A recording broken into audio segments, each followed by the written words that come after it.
ठीक है, तो स्क्लेरन काइमा की बात करें तो स्क्लेरन काइमा हम 2 टाइप्स में कैटेगराइज़ कर सकते हैं। एक जो राउंडेड सेल्स होंगी, राउंडेड स्ट्रक्चर में कन्वर्ट होंगी, उनको हम लोग बोलेंगे स्क्लेरेट्स या स्टोन सेल्स। ठीक है, इस तरीके के फॉर्म हो रहे हैं। एक आपका जो जूट फाइबर जैसा एलोंगेटेड स्ट्रक्चर बना रही है, उसको हम बोलेंगे फाइबर सेल। क्लियर? तो स्क्लेरेन्काइमा बेसिकली क्या है, आपकी लॉन्ग है, नैरो है, with thick and lignified cell walls हैं, और ये जो आपका पूरा एकदम मैकेनिकल सपोर्ट में और कंडक्शन में रोल प्ले कर रही है। ठीक है, मेनली इनको कैटेगराइज किया जा रहा है 2 पार्ट में। एक हो जा रहा है फाइबर, एक हो रहा है स्क्लेरेट। फाइबर्स जो होगा वो इलोंगेटेड स्ट्रक्चर होगा, पॉइंटेड टैपरिंग एंड वहां पे प्रेजेंट होगी। क्लियर? एंड ये डेड है, ये डेड टिश्यूज हैं। क्लियर? एंड जो आपका स्क्लेरेट्स होंगे, स्क्लेरेट्स मैक्सिमम क्या होंगे, डिपॉजिटेड, एक तरीके से डिपॉजिटेड होंगे। और वो एक, जैसे आपको वो बताया था मैंने, नाशपाती पियर को आप खाओ तो पियर के सरफेस पे आपको एक रफ रफ सा पोर्शन फील होता है, that is related to sclereids. Clear? तो दीज आर मेनली, अगर हम बोलें कि विदाउट पॉइंटेड एंड होंगी, कोई टैपरिंग एंड यहाँ पे नहीं दिखेगा आपको, और ये एक हार्ड स्ट्रक्चर में कन्वर्टेड दिखेंगी। ठीक है, तो डिफरेंट डिफरेंट टाइप के फाइबर्स और स्क्लेरेट्स ये मैंने मेन लेक्चर में बताया हुआ है, वहां से आप नोट्स को रिवाइज कर लोगे। उसमें था ब्रैकी स्क्लेरेट्स था, ओस्टियो स्क्लेरेट्स था, बोन शेप हार्ड स्ट्रक्चर बना रहा है, एक था एस्ट्रोस्क्लेरेट्स था। ठीक है, फिर ट्राइकोस्क्लेरेट्स था। तो इस तरीके के डिफरेंट डिफरेंट वो आप वहीं से करोगे कवर। ठीक है, तो बेसिकली मैकेनिकल टिश्यू जो प्रोवाइड कर रहा था, मैकेनिकल सपोर्ट प्रोवाइड कर रहा है और कंडक्शन में भी रोल प्ले कर रहा है, non living structure, non living tissue है, वो क्या हो जाएगा आपका स्क्लेरेन्काइमा। और लिविंग मैकेनिकल कौन सा हो जाएगा आपका कोलेनकाइमा। ठीक है, अब आ जाते हैं नेक्स्ट परमानेंट टिश्यू पे, कॉम्प्लेक्स टाइप के परमानेंट टिश्यू पे।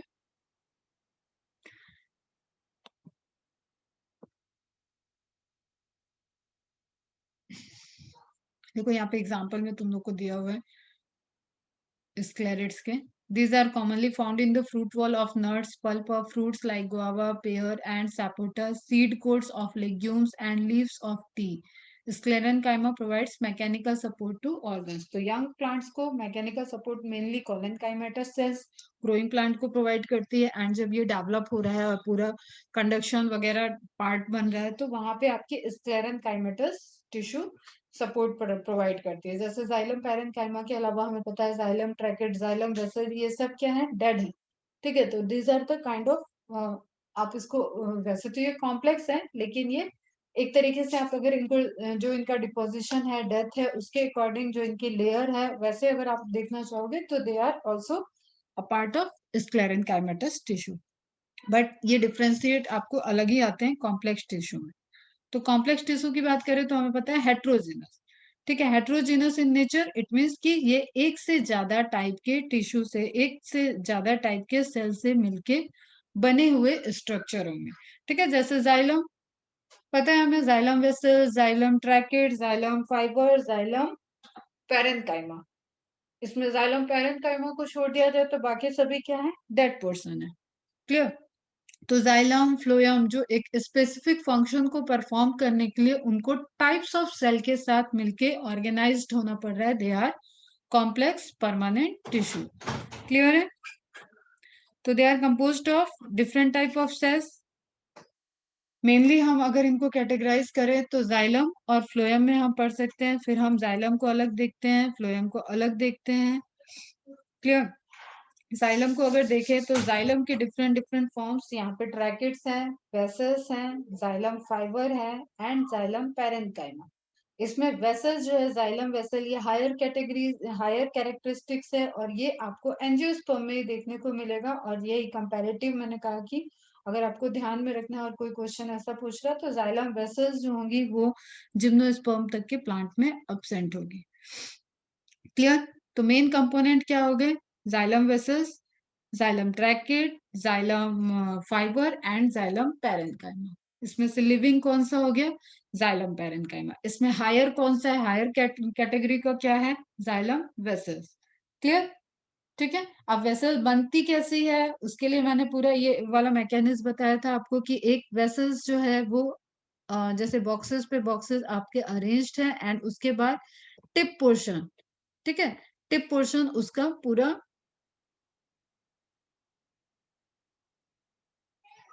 इस तरीके से मैंने बताया था कि एक वेसल, एक सेल, दो सेल, तीन सेल अरेंज्ड है, यहाँ पे इनका डिपोजिशन स्टार्ट हो जाएगा, secondary deposition, laterally secondary deposition हो जाएगा, और पैरेलली सेलुलेज एंजाइम वगैरह एक्ट करेंगे, और ये सेंटर में जो ट्रांसवर्स पोर्शन है उसको सबको इस पोर्शन को डिनेचर्ड कर देंगे, तो ये पूरी ओवरऑल आपकी एक ट्यूब लाइक स्ट्रक्चर में जनरेट हो जाएगा। क्लियर। अगर हम जाइलम ट्रैकेट्स की सिर्फ बात करें तो ये सब स्ट्रक्चर जो है आपका, अब देखो ये ओरिजिनेट किससे हो रही है, अगर मेरिस्टेमेटिक पॉइंट ऑफ व्यू से बात करें तो they are originated from the procambium, क्योंकि प्राइमरी जाइलम की अभी हम बात कर रहे हैं, तो प्रोकैम्बियम, वेस्कुलर कैम्बियम कह लो आप उसको, वहां से इनका ओरिजिनेशन होगा, ठीक है। And they are tube like structure, एक ट्यूब बना रही है पूरा आपका, जैसे ट्रैकेट और वेसल्स में डिफरेंस किस चीज का है, ट्रैकेट और वेसल्स में ल्यूमेन का डिफरेंस है, साइज का डिफरेंस है। क्लियर। साइड में जो पोर है ट्रैकेट्स में आपका इस तरीके का पिट रहेगा, एक ट्रैकेट दूसरे ट्रैकेट से इस पिट्स के थ्रू ज्वाइंट होगा, और वेसल्स में आपका पूरा ऐसे सिव ट्यूब जैसे स्ट्रक्चर है, सिव ट्यूब में बस ये है कि परफोरेटेड है, यहाँ पे पूरा आपका ये ट्रांसवर्स वॉल डिसअपियर हो जाएगा, और एक पूरी long elongated tube like structure form हो जाएगी। क्लियर।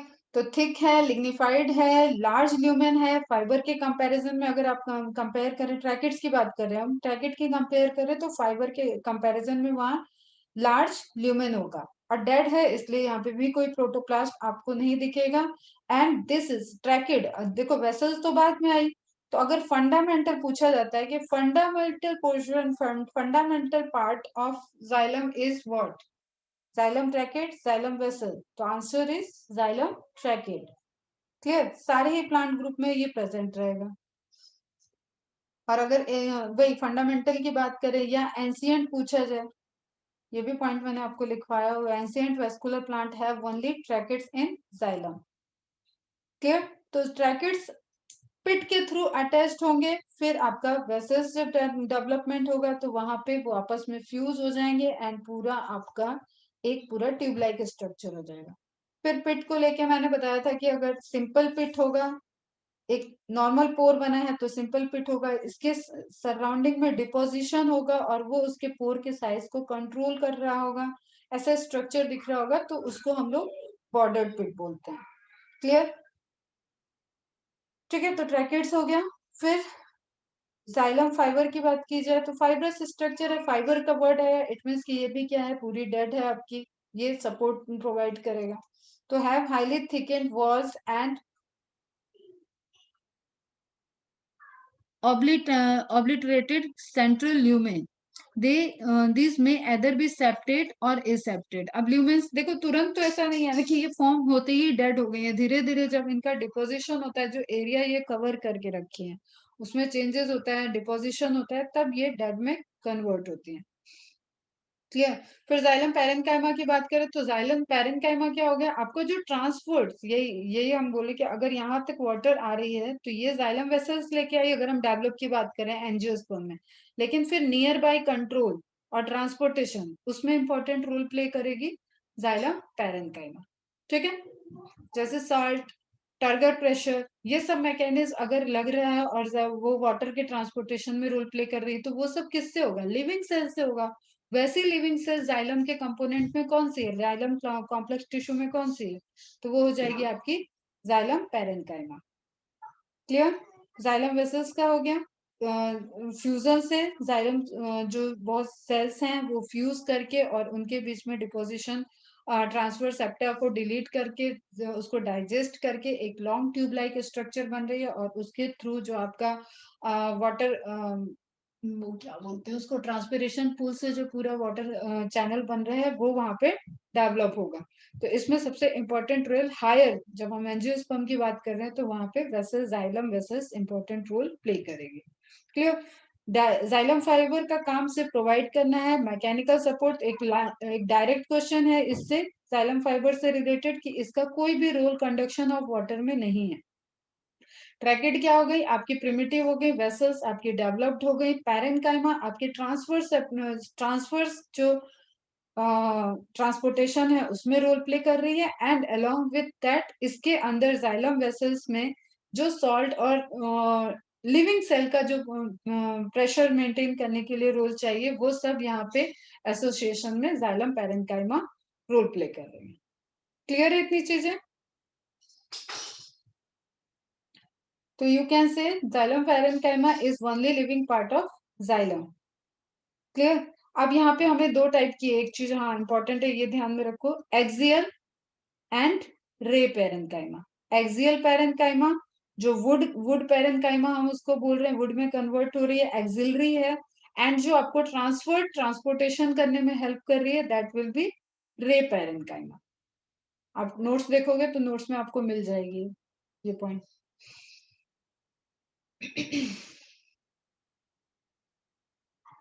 नाउ जाइलम के बाद देख लेते हैं। अच्छा अभी इन जाइलम में और यार बहुत सारे पॉइंट हो जाते हैं जाइलम में, फिर आपको इसकी जो ओरिजिन पॉइंट ऑफ है, डेवलपमेंट पॉइंट ऑफ है, और ये किस तरीके से है, तो जो प्रिमिटिव होगी उसको हम लोग क्या बोलेंगे, प्रोटोजाइलम, प्रिमिटिव प्रोटोजाइलम, ठीक है, प्राइमरी जाइलम, प्रिमिटिव जाइलम और प्रोटोजाइलम, और जो डिफ्रेंशिएट हो जाएगी शेप और साइज ल्यूमेन जो इसके अंदर बढ़ चुका होगा उसको क्या बोलेंगे, मेटाजाइलम। तो अब इसका अरेंजमेंट है बेटा, ठीक है, रूट और शूट में अरेंजमेंट है इसका कि protoxylem and metaxylem towards the periphery protoxylem होगा और डेवलपमेंट आपका मेटाजाइलम की तरफ होगा। तो ये आपका क्या होगा, centripetal towards the periphery and आपका सेंटर की तरफ मेटाजाइलम है। तो पहला जो आपका प्रिमिटिव बना वो प्रोटो है, तो ये केस में एंडार्च है या एक्सार्स है,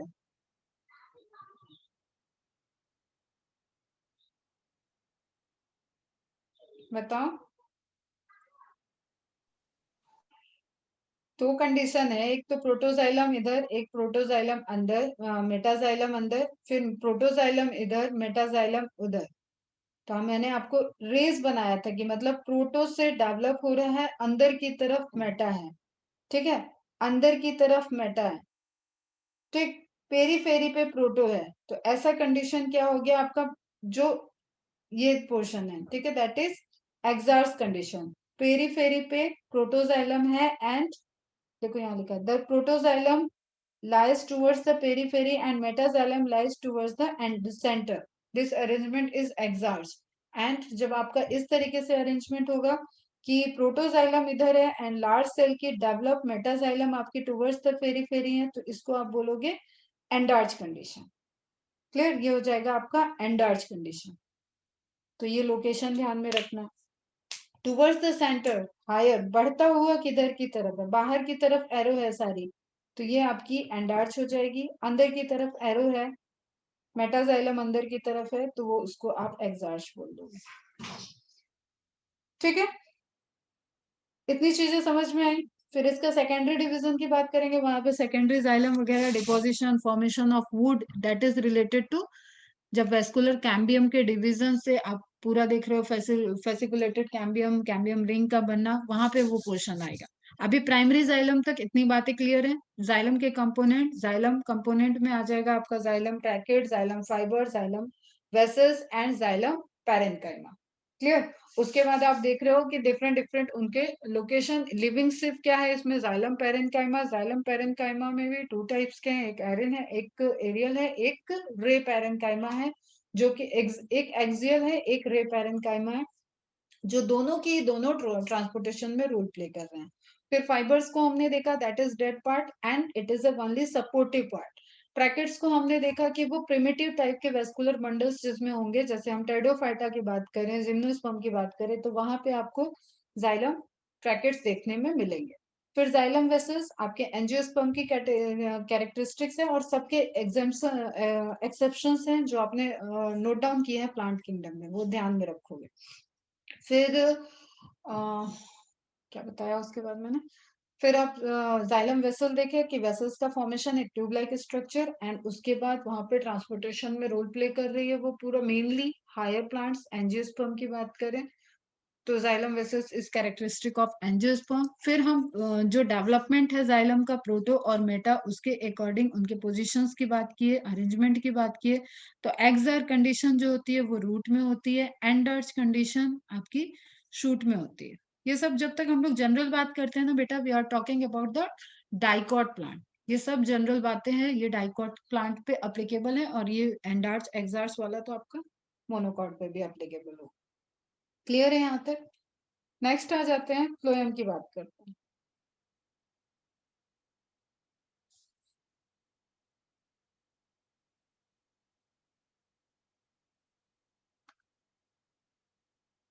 यहाँ तक कोई डाउट, कुछ पूछना है? जाइलम जल जल जाइलम जल को ट्रांसपोर्ट करता है, और पूरी फिजियोलॉजी पढ़ रखी है, तो अब ये तो बेसिक्स पॉइंट है, इसकी कोई बात ही नहीं करते। फ्लोएम फूड को ट्रांसलोकेट करता है।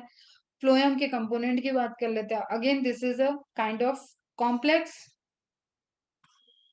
Permanent tissue. इट मीन्स कि यहाँ पे भी टाइप्स ऑफ सेल्स इन्वॉल्व होंगी आपका स्ट्रक्चर को फॉर्म करने में। क्लियर?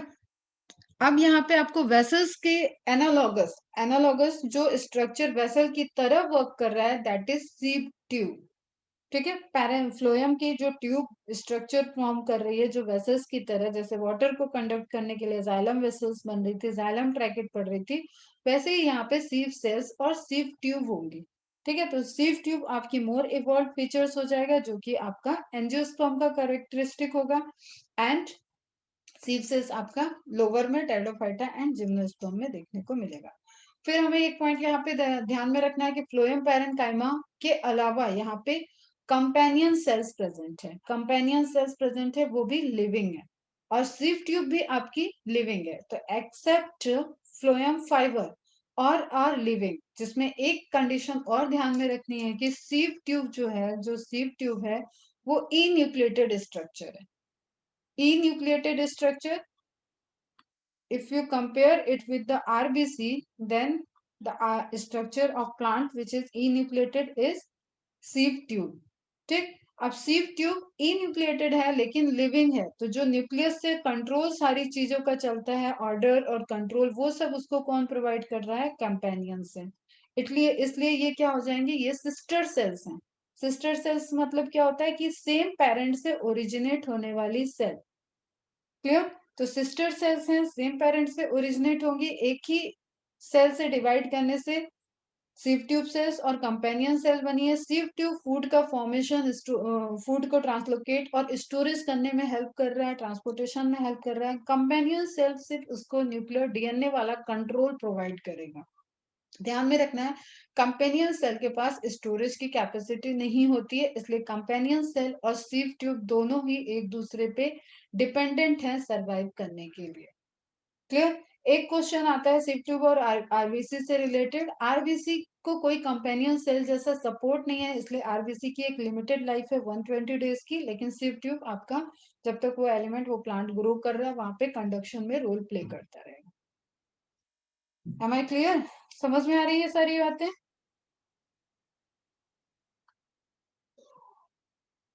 कशिश, तहरीम, वैदेही, खुशी, क्लियर है ये सब?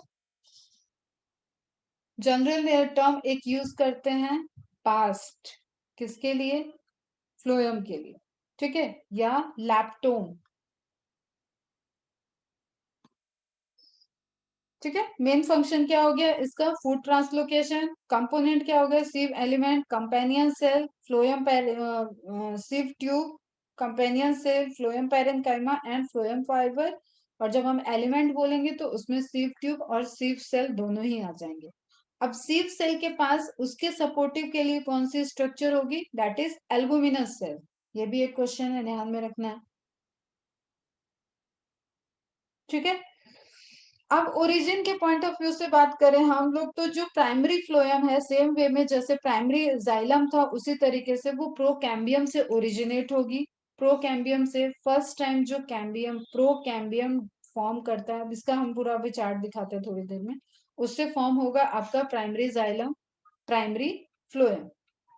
ठीक, और इसके साथ में ही आपका बनता है वेस्कुलर कैम्बियम, ये भी प्रोकैम्बियम से बनेगा। फिर वेस्कुलर कैम्बियम जब एक्टिवेट होती है तो उससे आपका फॉर्म होता है सेकेंडरी जाइलम, सेकेंडरी फ्लोएम। आते हैं उन सब चीजों पे धीरे धीरे। ठीक है, तो एक आपको सेल और ध्यान में रखनी है, एल्बुमिनस सेल।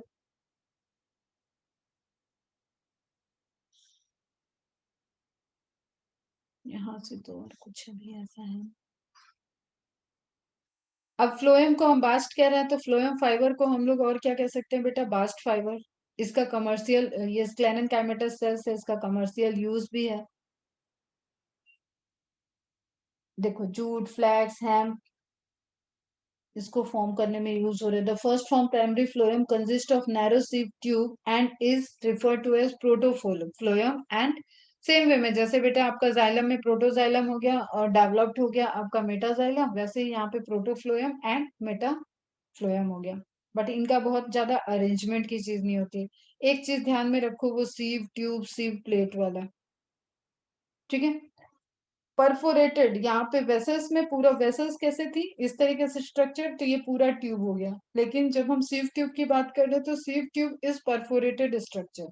उसमें भी सिंपल और कॉम्प्लेक्स टाइप के स्ट्रक्चर थे कि आपका सिंपल है, एक एक प्लेट पे अगर एक ग्रुप में ही पोर हैं तो इसको जैसे ये हो गया कई सारे, ठीक है, कई सारे प्लेट पोर दिख रहा है तो ये कंपाउंड टाइप का हो गया। ये आपका एक एक ही प्लेट में सारे पोर दिख रहे हैं तो ये आपका सिंपल टाइप का हो गया। तो सीव ट्यूब और इसका कंपैरिजन का पूछता है, जाइलम वेसल्स का।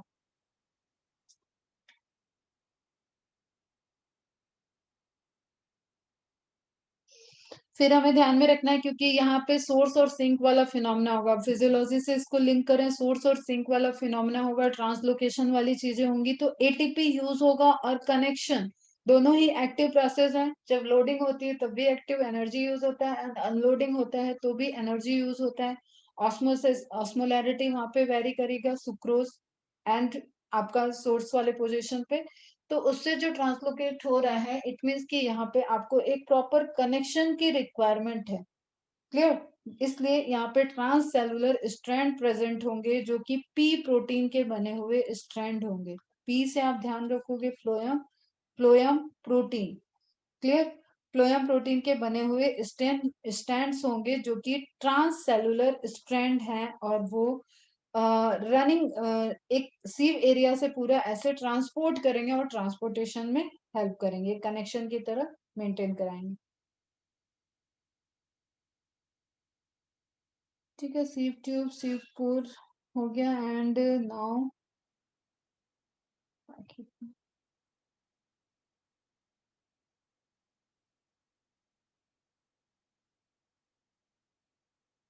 एक बार हम इसका तुम्हारा कंपैरिजन बोल रहे हैं वो सुन लो। ठीक है, जाइलम वेसल्स और सीव ट्यूब का कंपैरिजन।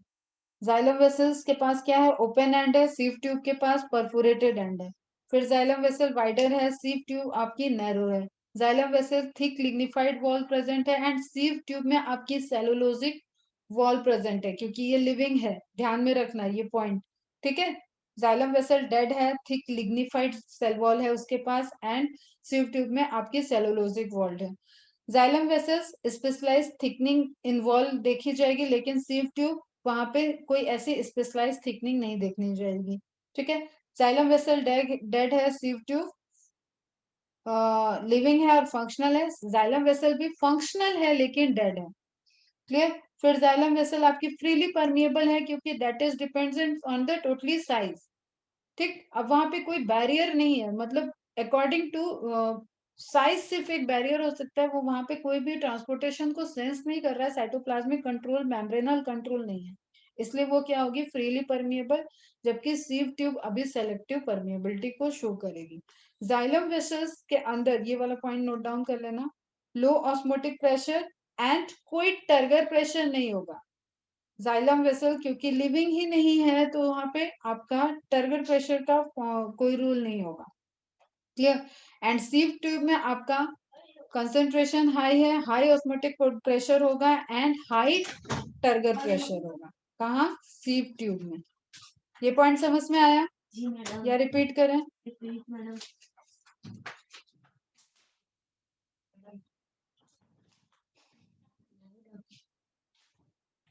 कंपेनियन सेल की अगर हम बात करें तो कंपेनियन सेल टोटल एक सपोर्टिव सेल हो गई जो लिविंग के साथ लिविंग सिव ट्यूब ई न्यूक्लिएटेड सिव ट्यूब के साथ कोलैबोरेट करके फंक्शन कर रही है।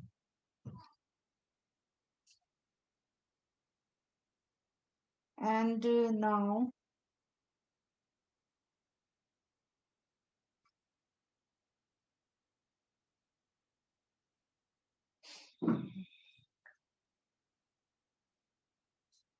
और देखिए क्या है एपिडर्मल टिश्यू सिस्टम। एपिडर्मल से अगर हम देखो ये तो सेल्स टिश्यू की बात हो गई कि कॉम्प्लेक्स और किस तरीके से टिश्यू है। अब जो मैंने मेरिस्टेमेटिक जोन में तुम्हें बताया कि पहले पहले ही बताया कि अलग अलग सेगमेंट में डिवाइड करके सेल स्पेशलाइज्ड हो रही है, टिश्यू स्पेशलाइज्ड हो रहे हैं। तो टिश्यू सिस्टम जो बन रहा है बेटा उसमें एक आपका पूरा प्रोटेक्टिव वाली एपिडर्मल हो गई, एक आपकी ये कंडक्शन वाली जो अभी हम लोग जाइलम फ्लोएम देखे वो वाला पोर्शन होगा, एंड इसके अलावा जो सारा है वो सब क्या हो जाएगा आपका ग्राउंड टिश्यू हो जाएगा। क्लियर। तो एपिडर्मल टिश्यू सिस्टम की अगर हम बात कर रहे हैं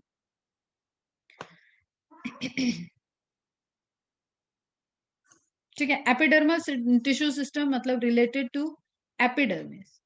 एपिडर्मिस से रिलेटेड हम बात कर रहे हैं। अब ये हमारा यहाँ पे दो तरीके से दिमाग तीन तरीके से इनफेक्ट चलना चाहिए। एक एपिडर्मिस लीफ में बात कर रहे हैं, एक एपिडर्मिस स्टेम में प्रेजेंट है, एक एपिडर्मिस आपकी रूट में प्रेजेंट है। ठीक, ब्रॉड वे में अगर हम बात करें तो तीन जगह तीन मेन लोकेशन है जहां से आपने पूरा कवर कर रखा है, ठीक है, प्लांट को। तो वो एपिडर्मिस लीफ में हो गई, स्टेम में हो गई एंड रूट में हो गई। ठीक, रूट की एपिडर्मिस की ग्रोथ, एपिडर्मल सेल कुछ स्पेशलाइज स्ट्रक्चर में कन्वर्ट होती है, उसको हम लोग बोलते हैं रूट हेयर्स। ठीक, और आपकी स्टेम की स्पेसिफिक स्ट्रक्चर में ग्रो करेंगे उनको हम लोग बोलते हैं ट्राइकोम्स। तो ये ध्यान में रखना है। रूट हेयर्स यूनिसेलुलर स्ट्रक्चर होता है, ट्राइकोम्स आपका यूनिसेलुलर मल्टीसेलुलर दोनों ही हो सकता है। ट्राइकोम आपका है, रूट हेयर आपका ऑब्वियसली एब्जॉर्प्शन में रोल प्ले कर रहा है, ठीक है, मिनरल्स और वाटर के एब्जॉर्प्शन में रोल प्ले कर रहा है। एंड ट्राइकोम्स आपका जो वेट रेट ऑफ ट्रांसपिरेशन है उसमें रोल प्ले कर रहा है, मतलब वाटर लॉस को कम कर रहा है। फिर ट्राइकोम्स अगर थोड़े थिक है और वहां पे ग्रीन पिगमेंट है, क्लोरोफिल प्रेजेंट है, तो वो आपका कुछ अमाउंट में फोटोसिंथेसिस भी करके रोल प्ले करेगा। तो epidermal tissue system forms the outer most covering of the whole plant body and comprise epidermal cells, stomata and the epidermal appendages. फिर हम लीफ की अगर बात करें तो बेटा लीफ में जो एक इंपॉर्टेंट स्ट्रक्चर है दैट इज स्टोमेटा।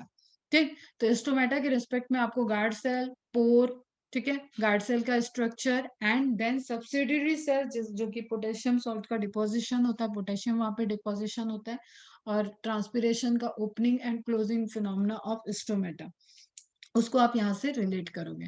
तो स्टोमेटा प्रेजेंट है किसमें, लीफ के एपिडर्मिस में। ट्राइकोम प्रेजेंट है स्टेम की एपिडर्मिस पे। रूट हेयर्स प्रेजेंट है आपकी रूट की एपिडर्मिस पे। क्लियर है इतनी चीजें। ठीक है, तो यहाँ ट्राइकोम्स की बात हो गई एंड रूट हेयर्स की बात कर लें। फिर एपिडर्मिस है आपकी, तो एपिडर्मिस अब देखो प्रोटेक्शन कितना चाहिए प्लांट को उसके अकॉर्डिंग डिफाइन होगा कि एपिडर्मिस सिंगल लेयर्ड है या मल्टी लेयर्ड स्ट्रक्चर है। ठीक है, जैसे लिविंग एनिमल्स के अंदर भी वॉल कितनी थिक है, कवरिंग कितनी थिक है, दैट डिपेंड्स ऑन कि वो स्ट्रक्चर कहाँ पे प्रेजेंट है। तो हम इसको यूनिसेरिएट एंड मल्टीसेरिएट कह सकते हैं। क्लियर। मल्टीसेरिएट कहाँ होगी, जहाँ पे वाटर लॉस कम करना है, जहाँ पे आपका जीरोफिटिक कंडीशन होगा, उस कंडीशन में मल्टीसेरिएट दिखेगी। मल्टीसेरिएट मतलब नंबर ऑफ लेयर्स दिखेंगी एपिडर्मस की। फिर आप यहाँ पे देख लो क्यूटिकल की लेयर कहाँ पे मिलेगी आपको, लीफ में भी क्यूटिकल की लेयर मिलेगी। क्यूटिकल की लेयर कहाँ नहीं मिलेगी, रूट में नहीं मिलेगी। किस एपिडर्मिस में क्यूटिकल की लेयर नहीं होगी, रूट में नहीं होगी, क्योंकि क्यूटिकल एक तरीके से वैक्स डिपोजिशन है, वैक्स का अगर डिपोजिशन होगा तो एब्जॉर्प्शन का तो रोल ही खत्म हो जाएगा। ठीक, तो आपको क्यूटिकल अब्सेंट दिखेगी, रूट में प्रेजेंट दिखेगी। हाईली प्रेजेंट कहाँ दिखेगी, जीरोफिटिक प्लांट में, मल्टीसेरिएट होगी लेयर वहां पे। फिर आपको एपिडर्मल सेल के बारे में ध्यान में रखना है कि ये पैरेनकाइमेटस नेचर की होगी, कॉम्पैक्टली अरेंज्ड होगी। अगर लीफ की आप बात करें तो क्यूटिकल के नीचे ही फिर मेसोफिल लेयर होगी। ठीक है, कॉम्पैक्टली अरेंज्ड होगी क्योंकि इसको प्रोटेक्शन देना है। अगर ये प्रोटेक्शन देना है, इलोंगेटेड ऐसे आपका सेल प्रेजेंट है और इसके बीच में अगर कहीं स्पेसेस बन गए, ये लूजली अरेंज्ड होगी तो ये अच्छे से प्रोटेक्ट नहीं कर पाएगी, इसलिए कॉम्पैक्टली अरेंज्ड होगी। कॉम्पैक्टली अरेंज्ड है तो इंटरसेलुलर स्पेस अब्सेंट होगा। ठीक, लार्ज सेंट्रल वैक्यूल प्रेजेंट है, क्यूटिनाइज सेल वॉल होगी, आउटर सरफेस पे क्यूटिन का बना हुआ वैक्स मटेरियल होगा जो कि क्यूटिकल लेयर को फॉर्म करेगा। ठीक है, तो cuticle is what? Cuticle is layer of cutin and cuticle layer never present in root. Clear बेटा?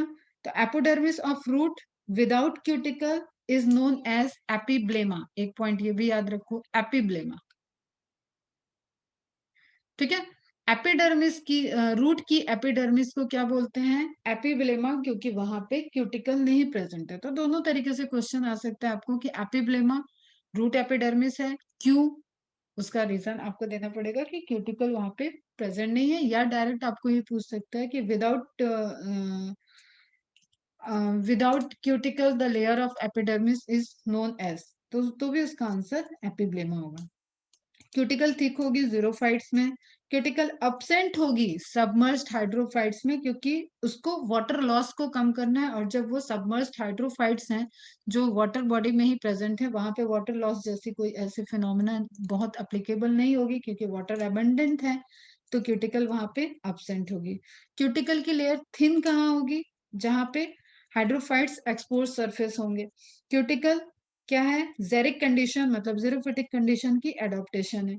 रेजिस्टेंट टू ऑक्सीडेशन रिएक्शन के रेजिस्टेंस है and it prevents the loss of water. इतने सारे पॉइंट तो मैंने जो आपको लिखाए थे मैं वहीं से पढ़ रही हूँ, तो ये सब आपके नोट्स में होंगे।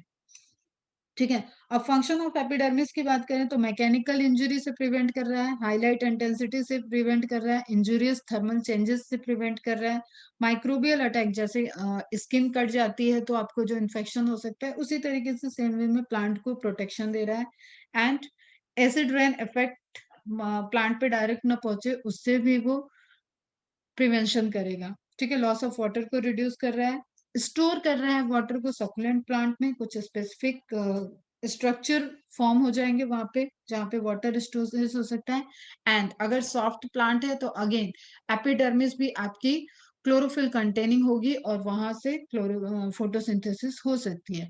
बट स्टोमेटा और एपिडर्मल सेल में मेजर डिफरेंस पूछा जाए तो एपिडर्मल सेल का एक स्टोमेटा इज अ एक तरीके से मॉडिफाइड एपिडर्मल सेल है जो साइज में नॉर्मल एपिडर्मल सेल से छोटी होगी, लेकिन जो जनरल डिफरेंस में हम देखें तो यहाँ से गैसेस एक्सचेंज हो रहा है, वाटर का ट्रांसपिरेशन हो रहा है एंड फोटोसिंथेसिस हो सकती है, मतलब stomata bears the chloroplast and ये जरूरी नहीं है कि आपकी एपिडर्मल सेल क्लोरोप्लास्ट को बेयर करें।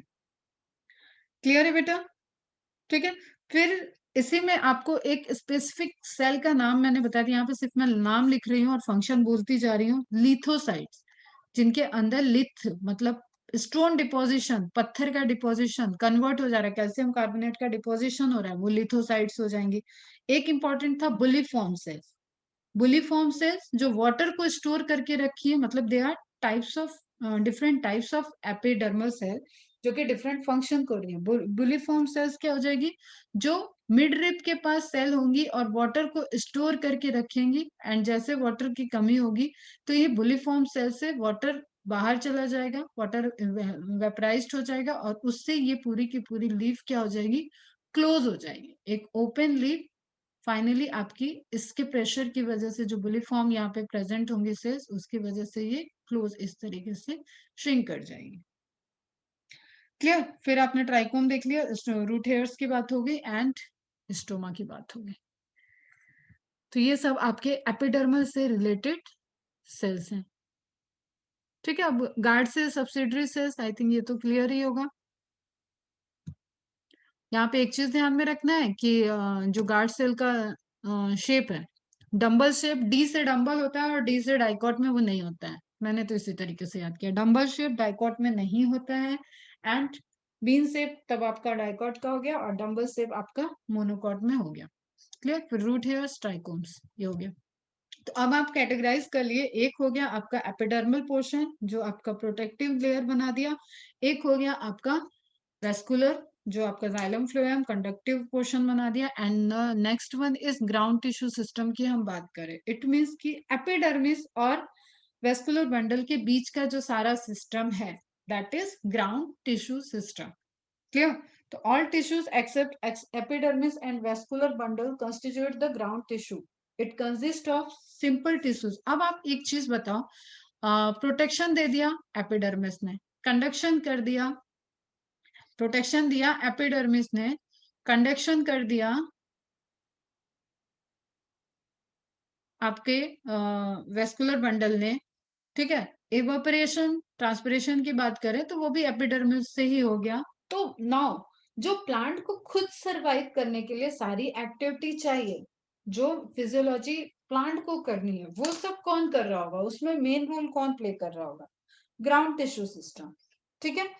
प्लांट को ट्रांसपोर्टेशन में रोल प्ले कर दिया वेस्कुलर ब्लंडर, प्लांट को कवरिंग दे दिया, प्रोटेक्शन दे दिया आपका एपिडर्मल।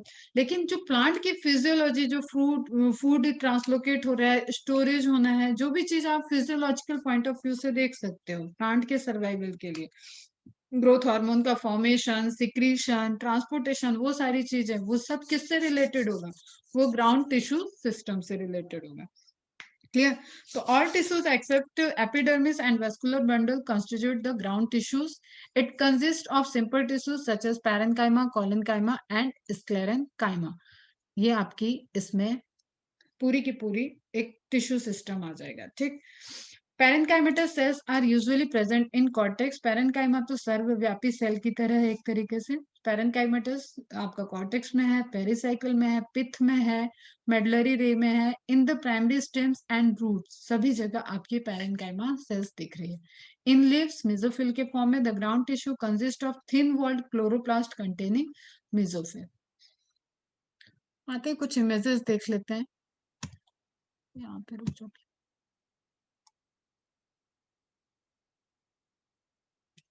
बस इतने क्वेश्चन दिए ग्राउंड टिश्यू में। ओके।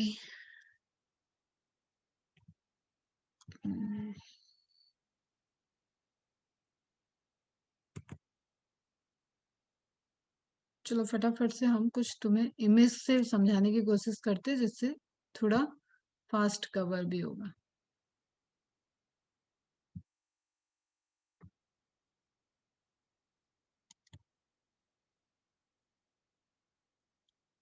ठीक है। एक देखो, आपको सेक्रेटरी ग्रुप का भी ध्यान में रखना है कि स्पेशल टिश्यूज में सेक्रेटरी टिश्यूज भी हो जाते हैं, जैसे डाइजेस्टिव गैन। आप इंसेक्टिवोरस प्लांट को देखोगे तो उनका पूरा प्रॉपर कैप्चरिंग के बाद डाइजेशन होता है। स्टिंगिंग हेयर्स, ये भी एक तरीके से अटैकिंग वाले हैं, जिनके स्टिंग से कुछ रिलीज हो रहा होगा, स्टिंगिंग हेयर्स। फिर नेक्टेरिस, मतलब कोई सिक्रीशन हो रहा है, तो वो सब आपके क्या हो गए? सिक्रेटरी टिश्यूज के पार्ट हो गए। सिक्रीशन, नेक्टर का फॉर्मेशन, नेक्टर इज रिवॉर्ड एक तरीके से है। ऑस्मोफोर, जो फ्रेग्रेंस का फॉर्मेशन हो रहा है। हाइडेथोड्स, जो आपका गटेशन वाला रोल प्ले कर रहा है। ठीक है। That all are the secretion, and hydathodes का secretion is dependent on the root pressure. फिर आप यहाँ पे सीव ट्यूब, अब ये तो मैंने बता दिया, दोबारा नहीं करते अपन बात, बस इमेज देख लेते हैं फटाफट। ठीक है। कंपेनियन सेल्स, सिव प्लेट, सिव ट्यूब, एक अरेंजमेंट पूरा मिलके कॉम्प्लेक्स टिश्यू को बना रहा है। ये जो इमेज है दैट इज इंपॉर्टेंट, इसको देखते हैं।